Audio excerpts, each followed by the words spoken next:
真珠夫人後編。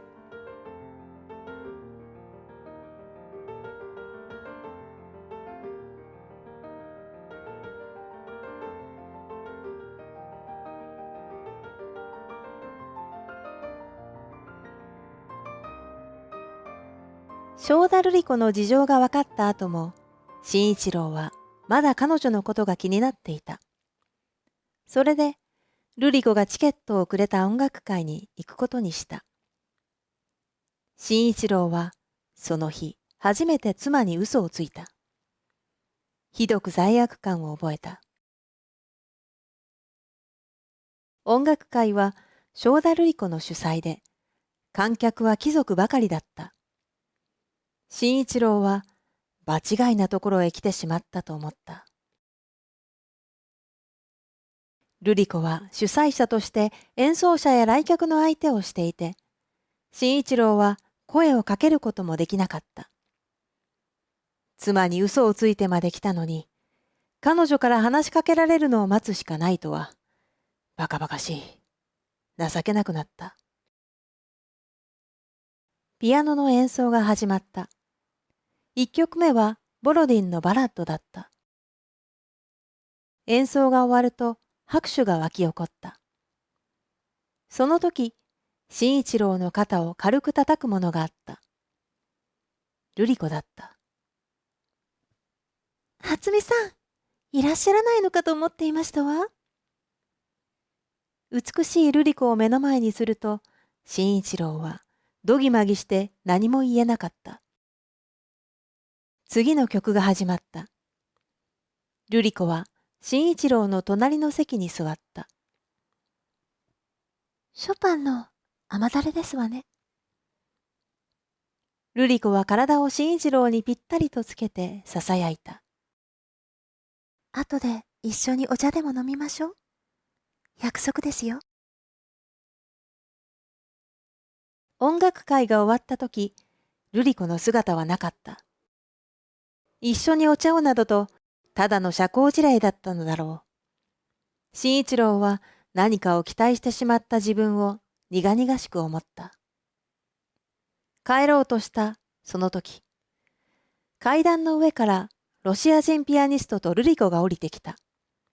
二人は流暢なフランス語で話していた。ピアニストを乗せた自動車を見送ってから、瑠璃子は今初めて慎一郎を見つけたかのように急いで彼のそばへ来た。お待たせしてしまってごめんなさい。その腕には見覚えがあるプラチナの時計があった。あら、もう6時。お茶には遅すぎますわね。この約束はまた別の日にしませんか？ねえ、いいでしょ？お宅はどちら？車でお送りしますわ。いえ、お構いなく。慎一郎が戸惑っている間に、瑠璃子はボーイに合図して車を呼んだ。車内では二人とも黙っていた。沈黙に耐えかねて慎一郎が言った。フランス語が上手なんですね。フランス文学にも興味がありますか？瑠璃子はにっこり笑って慎一郎を見た。ええ、大好きです。そんなにたくさん読んだわけじゃないんですけど、特にメリメが好きです。カルメンは傑作だと思いますわ。では、主人公のカルメンについてどう思いますか？私、男に刺し殺されるカルメンのことを考えるといつも男性のわがままに腹が立つんです。振られたからその女を殺すなんて最低じゃありませんか。大抵の男性は次々と別の女性を好きになっても許されるのに、どうして女性が心変わりしたら非難されなければならないんでしょう。初見さんはどう思いますか？熱心に話す瑠璃子の表情はとても魅力的だった。慎一郎は生まれて初めて対等に話せる女性に出会ったと思った。新妻静子は愛らしくて従順でいい妻だが、交渉で精神的な話題になるとどうしても深い話ができない。しかし、瑠璃子と話していると、妻によって満たされなかった欲求が数分で満たされたように感じた。男性に多くの女性と戯れる権利があるというなら、女性にも多くの男性と戯れる権利があっていいと思うんです。でも、男の人はみんな、そんな女は好きじゃないんですよね。いえ、そんなことは。あら、私こんなことを話したの初めてですわ。なんとなく、慎一郎さんなら私を理解してくれる気がして。うちの近くまで来た。慎一郎が降りる準備を始めたとき、急に瑠璃子が言った。今晩、お暇じゃありません？お暇と言いますと？さっきのピアニストのために歌舞伎のチケットを取ったんですけど、急に彼女の都合が悪くなってしまって。でも、一人で行ってもつまらないなって。歌舞伎は嫌いですか？慎一郎は静子のことを考えた。急に出かけた夫が夜遅くまで戻らなかったら変に思うだろう。しかし、慎一郎は言った。いえ、ご迷惑でなければ。イタリア製の車は高いエンジン音を響かせて U ターンした。12時近くに帰った慎一郎に静子は何も聞かなかった。今朝までは美しいと思っていた妻の顔が、なぜか今は平凡に見えた。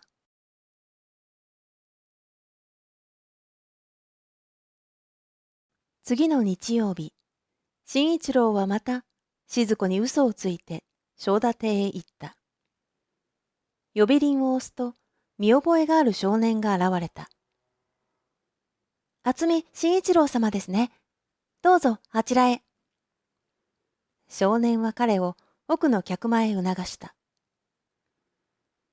慎一郎は瑠璃子が使用人に自分の名前をちゃんと伝えていたことに感激した。彼女が一人部屋で彼を待っている姿を想像した。しかし客間のドアを開けたとき、中から大勢の男たちの笑い声が聞こえた。慎一郎は立ちすくんだ。部屋の中には男ばかり10人くらいいた。瑠璃子はその真ん中で女王のように座っていた。彼らの視線はみんな、お前も来たか、という薄笑いを浮かべているようだった。慎一郎は頬が熱くなったのを感じた。逃げ出したかった。彼らは伯爵や銀行家、代議士など、みんな地位も財産もある男たちだった。慎一郎は失望した。そして腹が立った。今となっては白々しい嘘だが、私、こんなことを話したのは初めてですわ。なんとなく、慎一郎さんなら私を理解してくれる気がして。という瑠璃子の声が、心をえぐるように思い出された。男たちは文学について議論していた。これには慎一郎も自信があった。実際、他の男たちを次々と言いまかして、瑠璃子の称賛を受けた。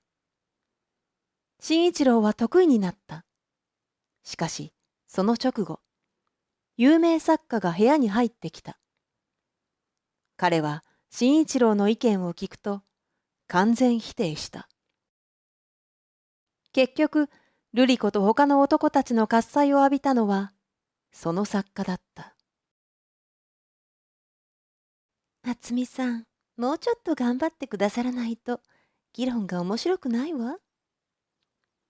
瑠璃子が言って、男たちはみんな笑った。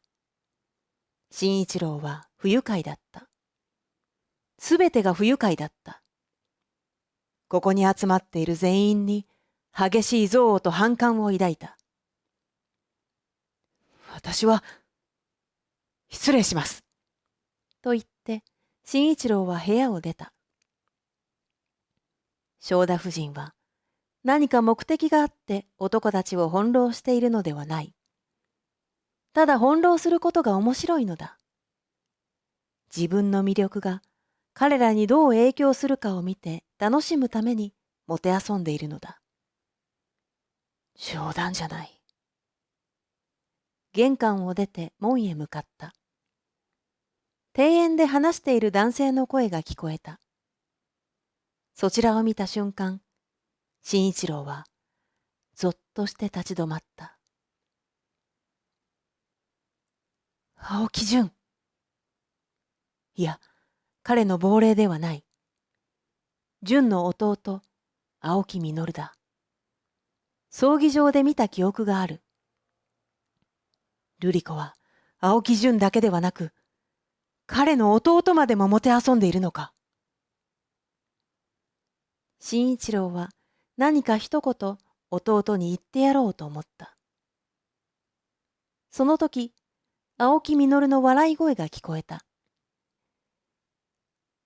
慎一郎は何か見てはいけないものを見たような気がして、逃げるように門を出た。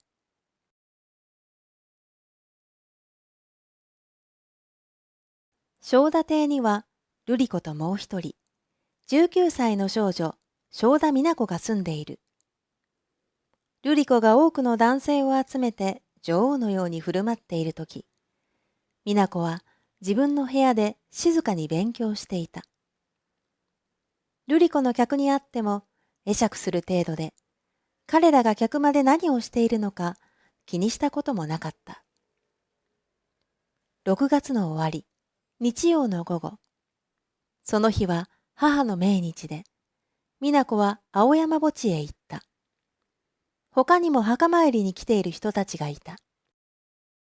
美奈子はふと学生姿の男に目を留めた。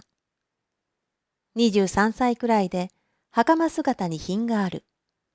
美奈子を見ると笑顔で軽く会釈した。美奈子は慌てて会釈を返した。その瞬間に、青年の顔は美奈子の心になぜかはっきりと刻みつけられた。誰だろう、知っている人だろうか。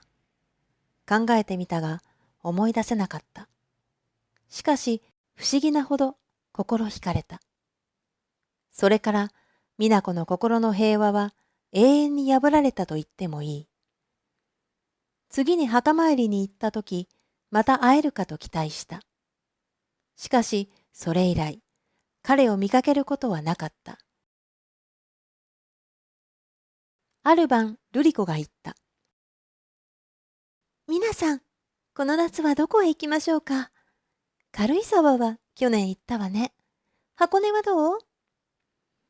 私、箱根はまだ行ったことがありません。それはよかったわ。いい温泉があるし、東京から近いし。富士屋ホテルを予約しましょう。それとね、私たちだけだと不安だから、男性の友達に一緒に来てもらおうと思っているの。皆さんは構わない？ええ、構いません。よかった。まだ学生さんだけど、親切でいい人なのよ。学生と聞いて、美奈子の心に妙な希望と不安が満ちた。出発の朝になっても、その男性が誰かわからなかった。瑠璃子が言わないので、内気な美奈子は聞けなかった。車に乗って家を出て、駅へ向かっているときに、美奈子はやっと思い切って母に聞いた。学生の方が一緒に来るんじゃなかったの？ああ、まだ言っていなかったわね。青木さんという方よ。美奈子は驚いた。青木さん？亡くなったんじゃなかったんですか？亡くなったのはお兄さんの方。今日来てくれるのは弟さんよ。車は赤レンガの東京駅に着いた。瑠璃子が車を降りると、数人の男たちが彼女を取り囲んだ。奥さん、箱根へ行くんですね。青木くんを連れて行くと聞きましたよ。青木兄弟ばかり不公平じゃありませんか。あら、誰がスパイなの？箱根へ行くのは本当。でも、誰も連れて行きませんよ。女同士の二人旅なの。邪魔しないでくださいね。瑠璃子は彼らをかわして、美奈子と一緒に汽車に乗り込んだ。美奈子が困惑して聞いた。青木さんという方は来ないんですか？瑠璃子は笑って答えなかった。品川駅で乗車した客の最後に、麻のスーツを着た美青年がいた。彼はまっすぐ瑠璃子たちの席へ来て座った。美奈子は驚いた。ずっと会いたいと思っていた青山墓地の青年が目の前にいるのだ。息が苦しくなって目を伏せた。青木さん、東京駅では大変だったのよ。あなたが品川じゃなくて東京駅に来たらどうしようってビクビクしちゃったわ。瑠璃子は弟にでも話すように慣れ慣れしく言った。美奈子は不思議な不愉快さを感じた。どうしてわかったんでしょうか。僕は誰にも言っていないんですが。それにしても、瑠璃子さんと旅行できるなんて光栄です。青年の目には、瑠璃子以外のものが何も映っていないことが、美奈子にもはっきりとわかった。そばに自分がいることさえ気づいてもいない。美奈子はひどく寂しさを感じて、窓の外に意識を集中した。皆さん、あなた、青木さんと青山墓地で会ったことがあるの？瑠璃子が言った。見ると、青木がニコニコしながら美奈子を見ている。美奈子は顔を真っ赤にした。覚えていないの？いえ、覚えています。美奈子は青木が自分のことを覚えていると知って嬉しくなった。それから箱根へ着くまで青木は美奈子に何度も話しかけた。美奈子の寂しさはなくなった。寂しいというより、ただ母に嫉妬してひがんでいただけだったのかもしれない。美奈子は自分が恥ずかしかった。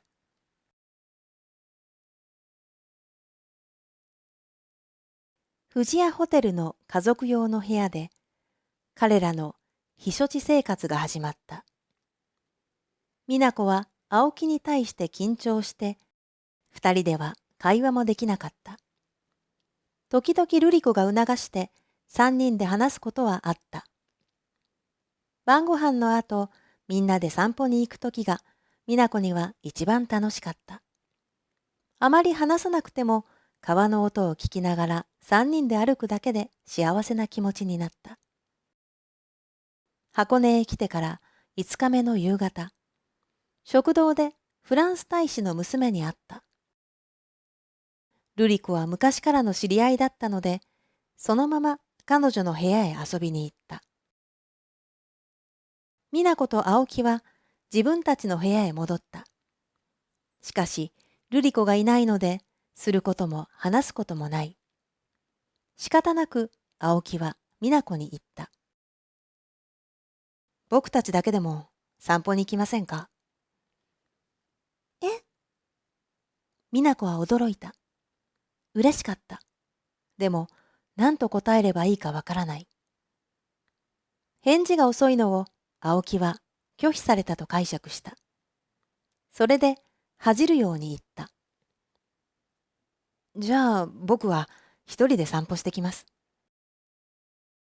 あ、美奈子は焦った。もう一度誘ってくれたらすぐはいと言うのに、青年はそのまま出かけてしまった。取り返しがつかないことをしてしまったと思った。そのまま一人で部屋にいられなくて、美奈子は青木を追って外に出た。行き先は分かっている。いつもの散歩コースだ。しばらくすると青木に追いついた。少女は勇気を振り絞って声をかけた。あの、私も散歩します。母はまだ戻らないので。小さい声で途切れ途切れに言った。そうですか。じゃあ、一緒に歩きましょうか。美奈子は幸せだった。夢のような気持ちだった。しかし、一言も話せないまま、黙って歩いていた。橋の上まで来たとき、青木が空を見上げていった。ほら、見て。月が綺麗ですよ。あ、本当に綺麗。美奈子も月を見て思わず声を出した。それでようやく緊張がほぐれて、美奈子はいろいろな話をした。両親のこと、兄のこと、今まで誰にも話したことがないことも青木に話した。楽しかった。そうだ、美奈子さんに聞きたいことがあったんです。なかなか聞ける機会がなくて。青木が急に言葉を改めて言った。美奈子の心臓は高鳴った。青年はためらった後、思い切ったように言った。美奈子さんはまだ結婚しないんですか？結婚なんてまだ考えたこともありません。じゃあ、当分結婚はしないんですね。青年がもう一度聞いた。美奈子はどうして彼が自分の結婚をそんなに気にするのかと考えてから真っ赤になった。恋愛小説のクライマックスが頭の中に浮かんできた。しかし、月明かりに白く見える青年の表情は少しも興奮していなかった。そろそろ帰りましょうか。寒くなってきましたね。美奈子は一人で妄想していたことが恥ずかしくなった。消えたい気分だった。しばらく歩いた後、青木は思い出したように言った。瑠璃子さんはどうして再婚しないんでしょうか？えっと、私は何も聞いていませんが。美奈子は答えに困った。こんな噂もあるんです。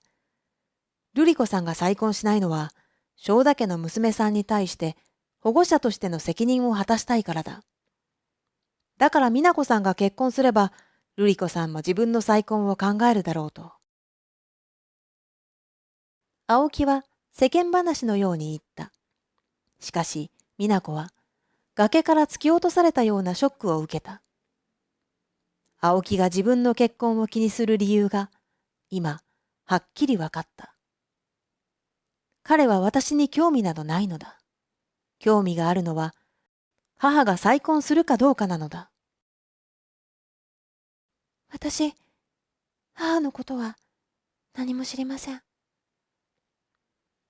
美奈子は低く小さい声で答えた。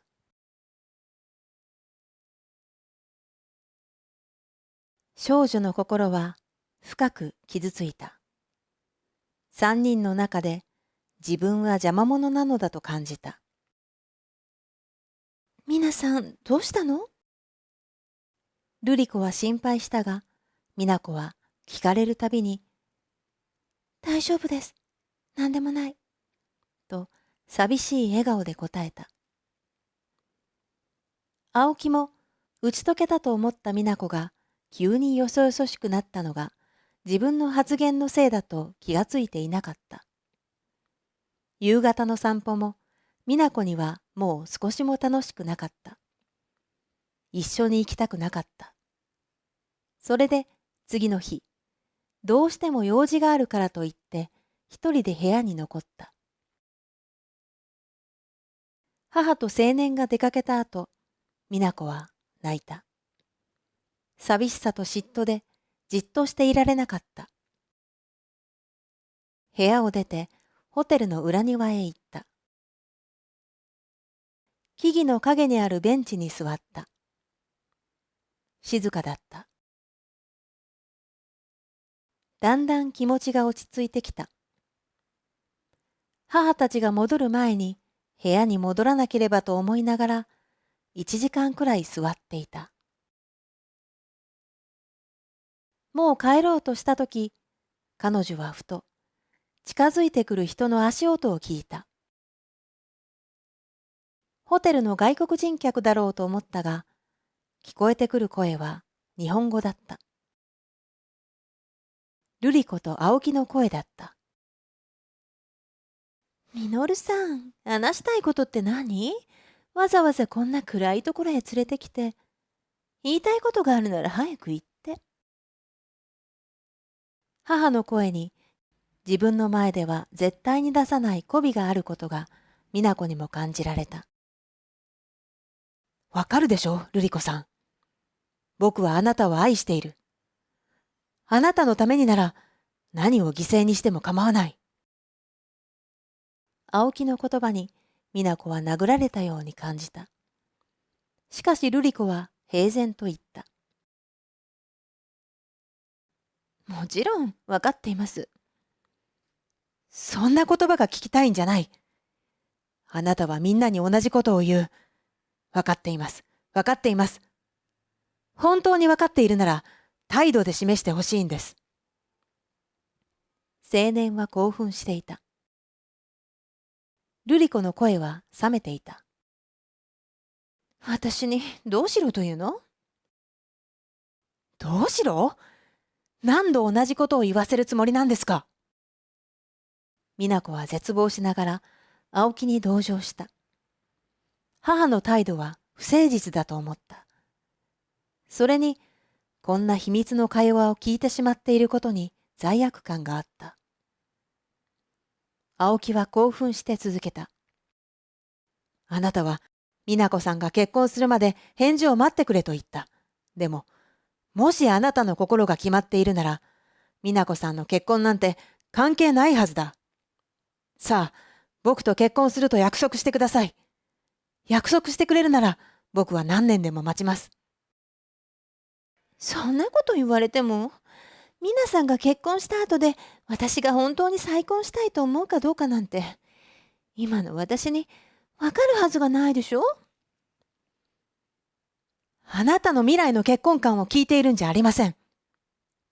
今のあなたが僕を愛しているかどうかを聞いているんです。瑠璃子はしばらく返事をしなかった。もう10時に近かった。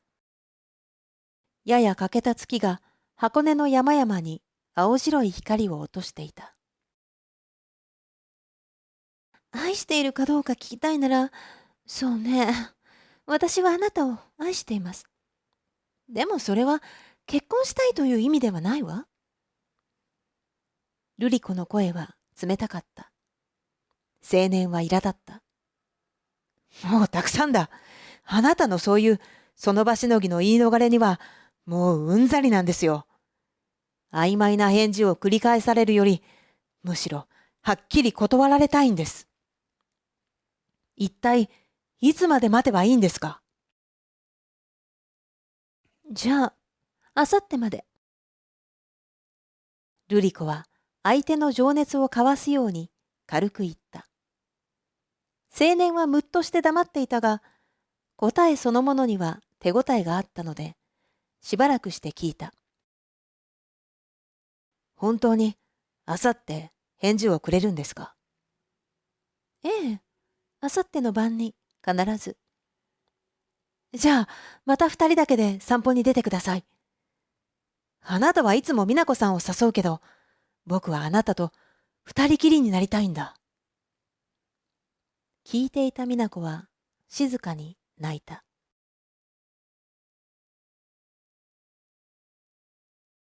自分の存在が邪魔だと好きな人の口からはっきり聞いてしまった。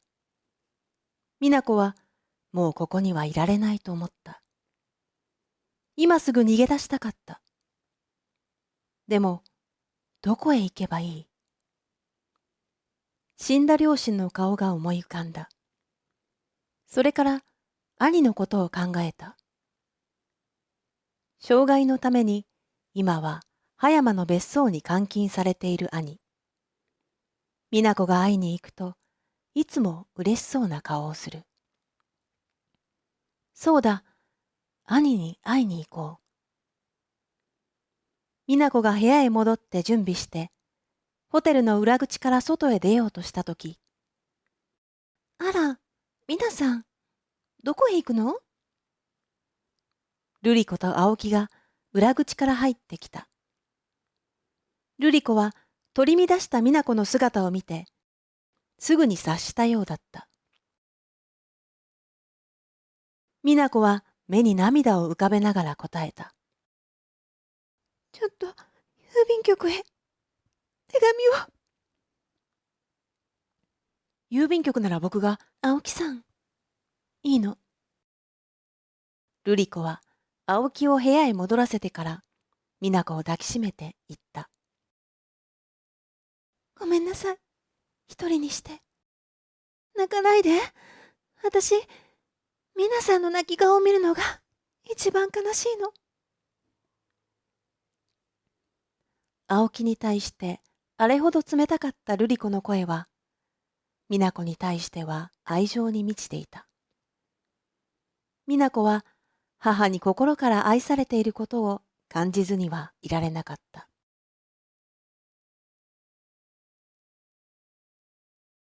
次の日は美奈子も瑠璃子も落ち込んでいた。ほとんど口をきかなかった。青木は主人から嫌われた犬のように部屋の中をうろうろしていた。美奈子は彼をかわいそうに思った。晩ご飯の後の散歩にも誰も行こうと言わなかった。9時前にはそれぞれの寝室に戻った。その次の日も瑠璃子は静かだった。美奈子には優しい言葉をかけたが、青木には何も言わなかった。青年の顔に絶望の色が濃くなってきた。夜が来た。瑠璃子が青木に返事をすると言った夜だ。美奈子は彼らを2人だけにしなければならないと思った。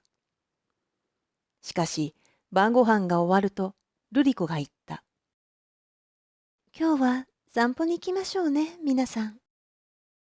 美奈子は慌てて、私は図書室へ。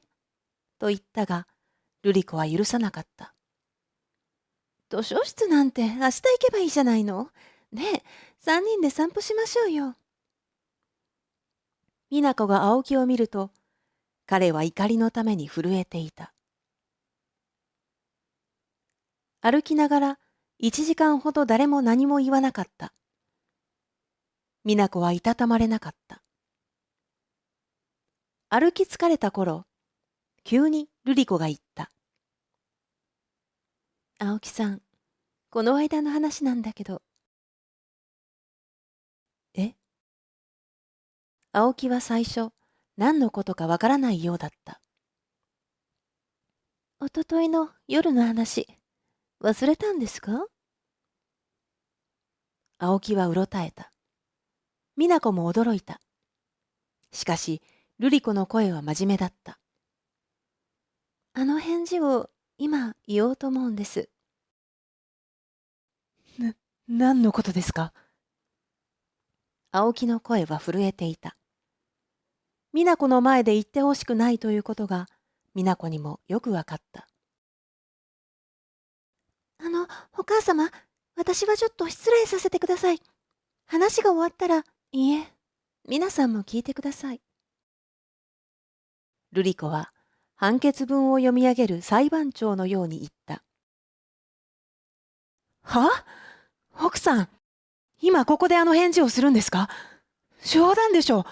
プライベートな話ですよ。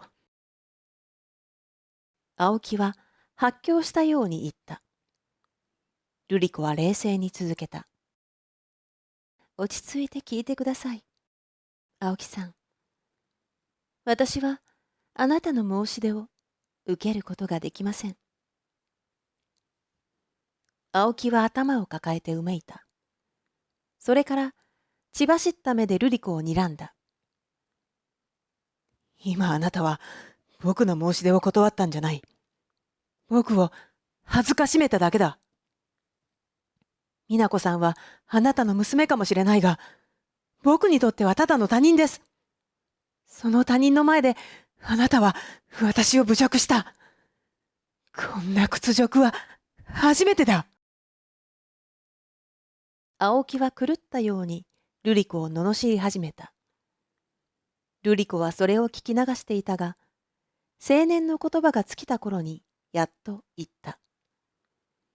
青木さん、私があなたを愛していたのは、夫としてじゃありません。弟として愛していたんです。家族のように。いつまでも一緒にいたかったのに。ねえ、皆さん。瑠璃子は意味ありげに美奈子を見た。美奈子は母の気持ちが少し分かったような気がした。瑠璃子は美奈子が青木を好きだったことも、青木の告白を美奈子が聞いていたことも全部気づいていたのだ。瑠璃子は青木に諭すように言った。青木さん、あなたは私の心が分かっていない。誰の心も分かっていない。たとえ素敵な人があなたに恋をしていたとしても、それに気づかない。もっと大人になって、しっかり物事を見てください。美奈子は恥ずかしくなった。しかし、青木は激怒した。侮辱した上に説教ですか。もうたくさんだ。男を馬鹿にするのもいい加減にしろ。いつか天罰が下るはずだ。覚えていろ。そう叫ぶと、彼は一気に走り去った。それを見送ってから、かわいそう、青木さん。と美奈子が言った。あの人なんかどうでもいいの。私、皆さんに申し訳なくて。瑠璃子は泣いていた。私が彼を連れてきたせいで、あなたの初恋をめちゃめちゃにしてしまった。初恋を潰された苦しみは、私が一番わかっているのに。本当にごめんなさい。皆さんだけは傷つけたくなかった。少女のように泣く母を美奈子は責める気にはなれなかった。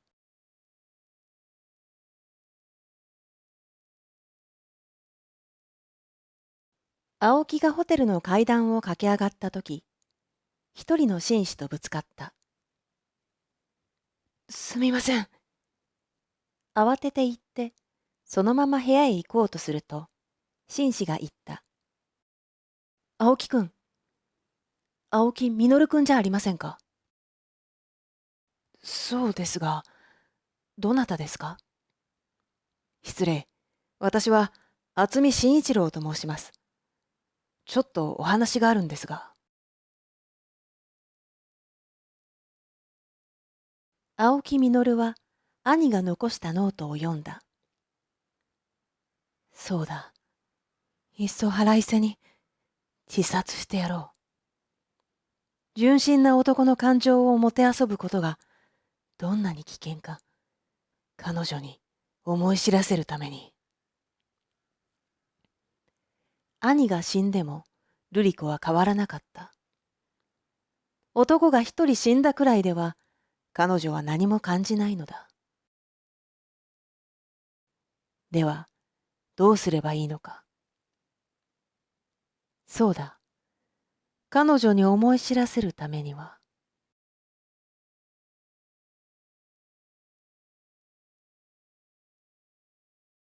美奈子と瑠璃子がホテルへ戻ったとき、青木の部屋は内側から鍵がかかっていた。もう寝たのね。瑠璃子は安心したように言った。その晩、美奈子は3時ごろまで眠れなかった。ようやくうとうとし始めた頃、寝室のドアが開いたような気がした。夢の中で、美奈子は瑠璃子と一緒にお牛に追われていた。お牛の角が瑠璃子の脇腹をえぐった。その悲鳴で美奈子は目が覚めた。夢か、と安心した。しかし、うめき声は続いていた。本当に瑠璃子がうめき声を上げていたのだ。お母様、お母様。美奈子は暗闇の中、ベッドから転げ落ちた。瑠璃子のベッドに触れたとき、生温かい液体が手にべっとりとついた。美奈子は震えた。お母様、今、明かりを。明るい光が赤黒く染まった瑠璃子のベッドを照らし出した。瑠璃子は右脇腹を両手で押さえていた。唇は紫だった。すぐ医者を呼びます。寝室を飛び出して今の電話を取り上げたとき、美奈子は青木の部屋のドアが開いて中に誰もいないのを見た。誰が瑠璃子を刺したのかわかった。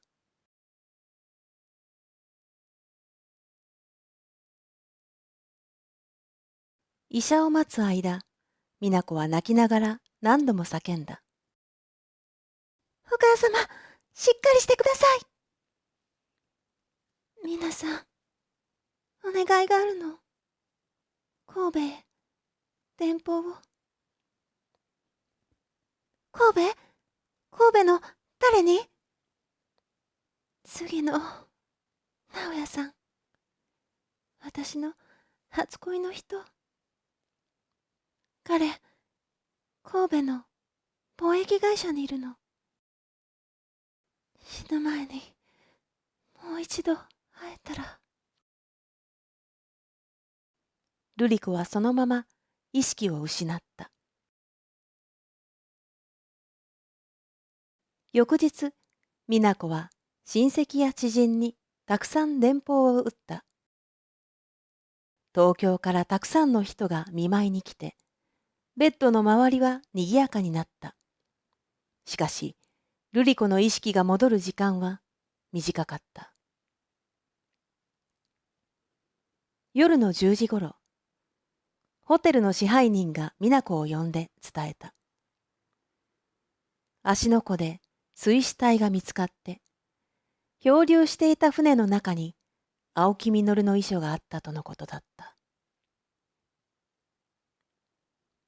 数日後、医者が瑠璃子の危篤を告げた。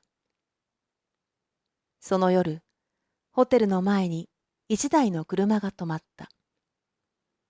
杉野直哉だった。直哉が部屋に入ったとき、瑠璃子は意識が戻っていた。お母様、杉野さんがいらっしゃいました。美奈子は瑠璃子の耳元で大きい声で言った。瑠璃子は笑ったようだった。その目から涙がこぼれた。直哉も泣いていた。瑠璃さん、僕です。直哉です。わかりますか？直哉が顔を近づけて言うと、瀕死の目が動いた。直哉さん。何ですか？瑠璃さん。皆さんのこと、お願いします。それだけ言って、瑠璃子は力尽きた。美奈子は泣き伏した。直哉を呼んだのは、瑠璃子自身のためではなかった。一番信頼する直哉に、美奈子の将来を頼むためだったのだ。その夜、瑠璃子は亡くなった。